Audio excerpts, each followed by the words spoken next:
La lecture dans l'Évangile ce matin est tirée de l'Évangile de Luc au chapitre 6, les versets 39 à 45.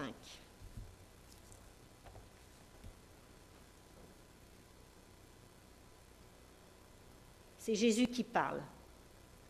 Il leur dit aussi une parabole. Un aveugle peut-il guider un aveugle? Ne tomberont-ils pas tous deux dans un trou? Le disciple n'est pas au-dessus de son maître, mais tout disciple bien formé fera comme son maître. Qu'as-tu à regarder la paille qui est dans l'œil de ton frère et la poutre qui est dans ton œil à toi? Tu ne la remarques pas?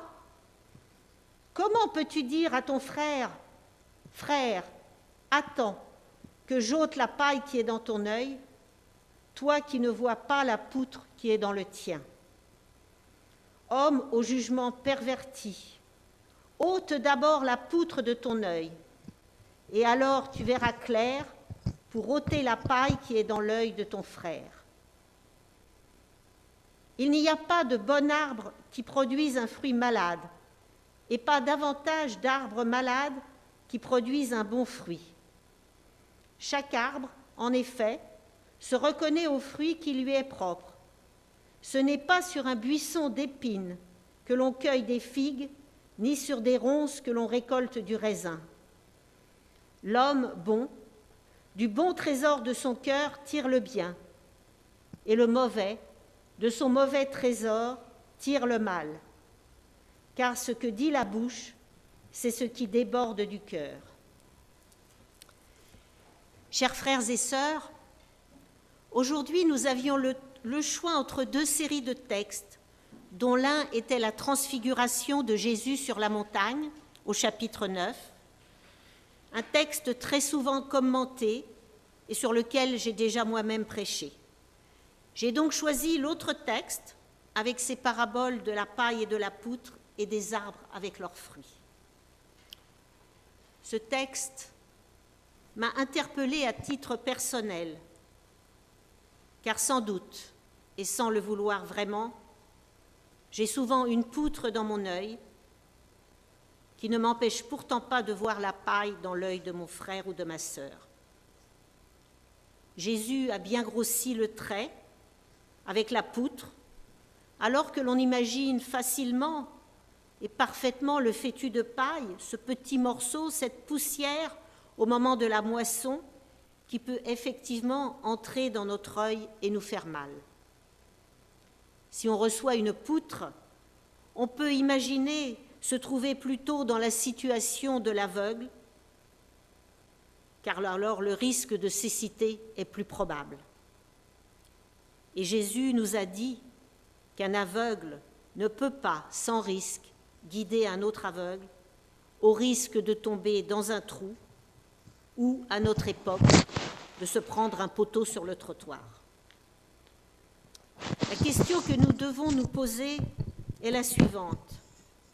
Quelle est cette poutre qui m'empêche de voir avec clarté? Et je peux ajouter même une autre question, et il y en aura d'autres dans cette prédication.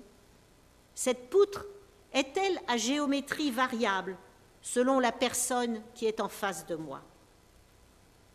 Bien sûr, nous sommes dans une allégorie, c'est-à-dire une image pour expliquer une idée abstraite, celle où la poutre nous renvoie à notre facilité à juger l'autre, ce que dit Jésus au verset 42, « Comment peux-tu dire à ton frère, « Frère, attends que j'ôte la paille qui est dans ton œil, toi qui ne vois pas la poutre qui est dans le tien ?»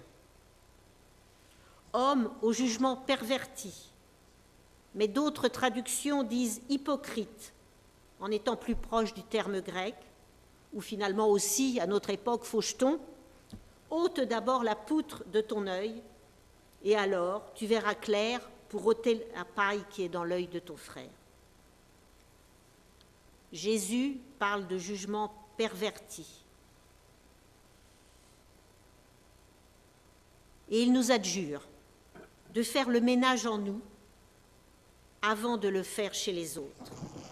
Il nous propose de balayer à notre porte en premier. Et pour autant, est-il mauvais de juger?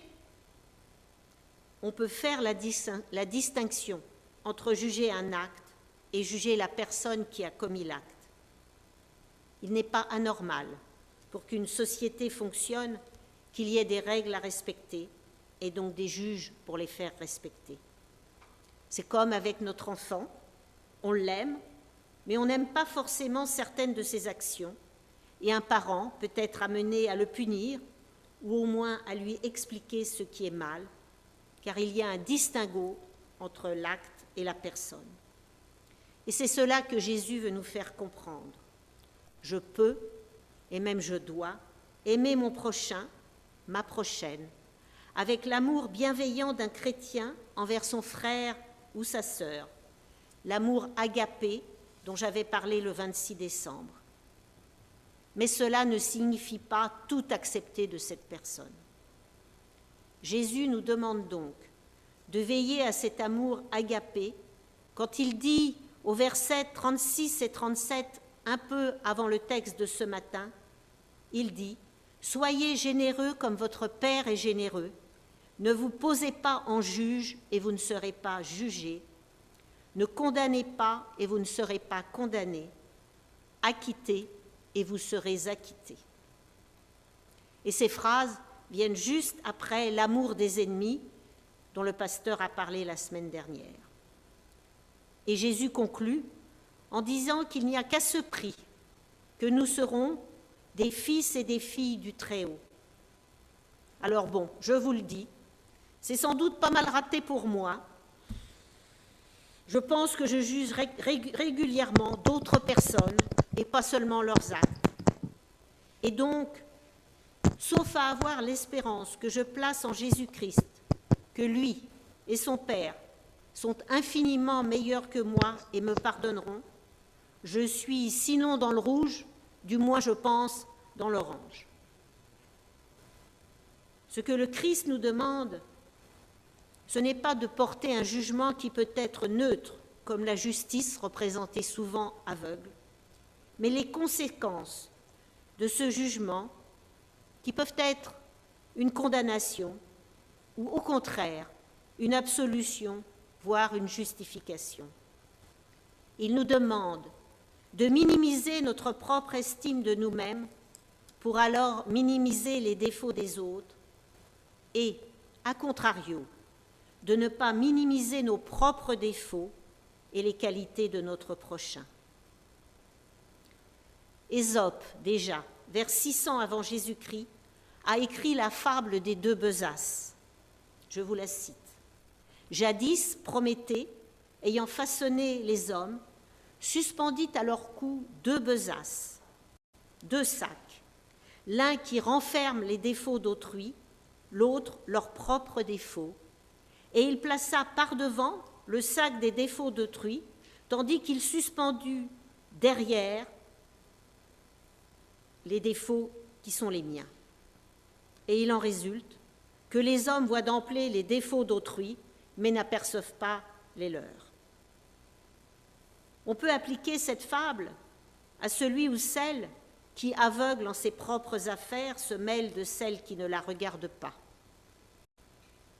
Alors il est très humain de porter des jugements, et cela même en Église. Ne soyons ni hypocrites ni naïfs. Il y a bien sûr dans n'importe quelle société, et même dans n'importe quelle communauté chrétienne, des différences de point de vue, voire des tensions. C'était vrai au temps de Jésus, puis au temps de Paul, par exemple, dans l'église de Corinthe ou celle de Philippe, à qui il écrit au chapitre 2, verset 3, « Ne faites rien par rivalité, rien par gloriole, mais avec humilité, considérez les autres comme supérieurs à vous. »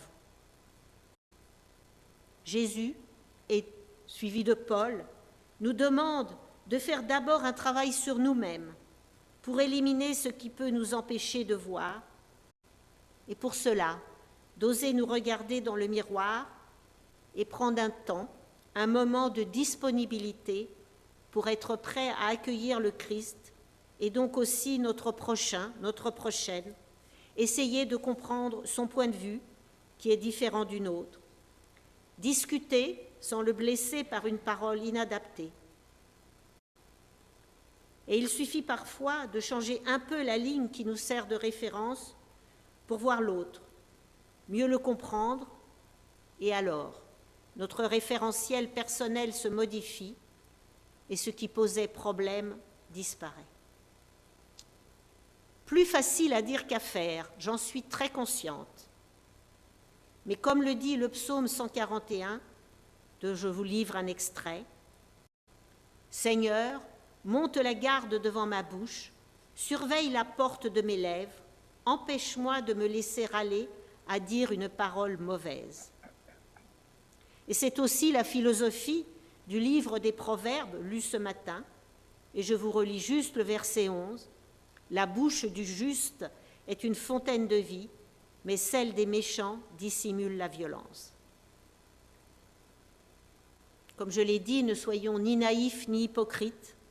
C'est certainement un combat difficile, long, à renouveler régulièrement tout au long de notre vie, et ce, d'autant plus qu'on a un tempérament vif comme moi. Mais au bout, avec de la persévérance, en nous plongeant dans la Bible pour y trouver le message de Dieu, en demandant l'aide du Saint-Esprit, nous pouvons y arriver. Jésus fait le constat que nous sommes imparfaits, hypocrites, prompts à juger les autres, mais que notre relation sincère avec Dieu, Dieu qui n'a ni paille ni poutre dans son œil, peut nous aider à progresser. Dans la deuxième parabole, sur les arbres et leurs fruits, Jésus dit qu'un bon arbre ne peut pas produire un fruit malade et un mauvais fruit, et en miroir qu'un arbre malade ne peut pas produire de bons fruits. Et nous pouvons nous poser une nouvelle question dans mes actes. Est-ce que je produis de bons fruits, c'est-à-dire des fruits de paix, de liberté, de réconciliation, d'amour, d'aide à mon prochain, ou suis-je un vecteur de division, une source de tension, un ou une égoïste autocentré, produisant alors de mauvais fruits? Sans doute est-il nécessaire de régulièrement se poser cette question et de corriger ce qui ne va pas. Et comme un jardinier peut améliorer son pied de vigne ou son figuier par des soins adaptés, il est possible d'améliorer l'arbre de notre cœur pour suivre les paroles de Jésus au verset 45. L'homme bon, du bon trésor de son cœur tire le bien, et le mauvais, de son mauvais trésor tire le mal, car ce que dit la bouche, c'est ce qui déborde du cœur. Quand Jésus dit que le bon arbre ne peut pas produire du fruit malade, je dois vous avouer que je ne suis pas 100% d'accord avec cela.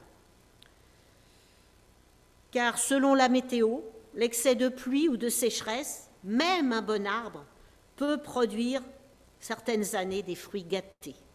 Et c'est du vécu avec mon cognacier en 2021, qui a produit 5 malheureux coins. Et donc, tout n'est pas forcément gagné, malgré nos efforts, et les paysans en savent quelque chose. Cependant, n'hésitons pas à demander à Dieu d'agir comme le jardinier sur notre cœur, à émonder la branche faible ou malade, car seuls, nous sommes impuissants à réussir malgré nos efforts. Nous pouvons sincèrement nous poser la question, pourquoi ne suis-je pas capable de produire le bon fruit, même si c'est ce que je désire ardemment? C'est une question que je me pose ces jours-ci. Et je prie Dieu de m'aider à changer.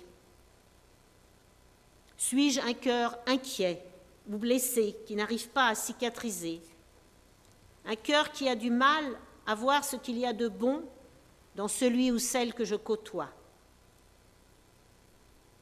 Chaque jour nouveau, prenons conscience que Dieu est à nos côtés pour nous épauler si nous le demandons avec sincérité, en lui laissant toute latitude pour nous changer à l'intérieur, afin que la poutre puisse rétrécir et nous permettre d'avoir un regard clair et bienveillant sur notre prochain, afin que nous puissions oublier la haine des querelles au profit de l'amour qui efface les fautes. Amen.